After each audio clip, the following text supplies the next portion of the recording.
If your hideout comes equipped with the booth style dinette and you have the telescoping table here, it does turn into quite a sizable bed.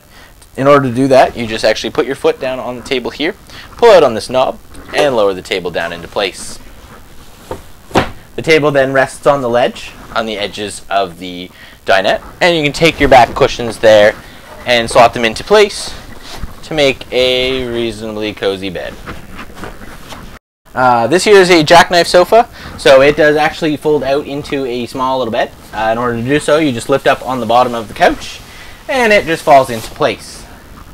To put the sofa back up, you do the reverse, but make sure you grab the top of the couch there and pull it back into place.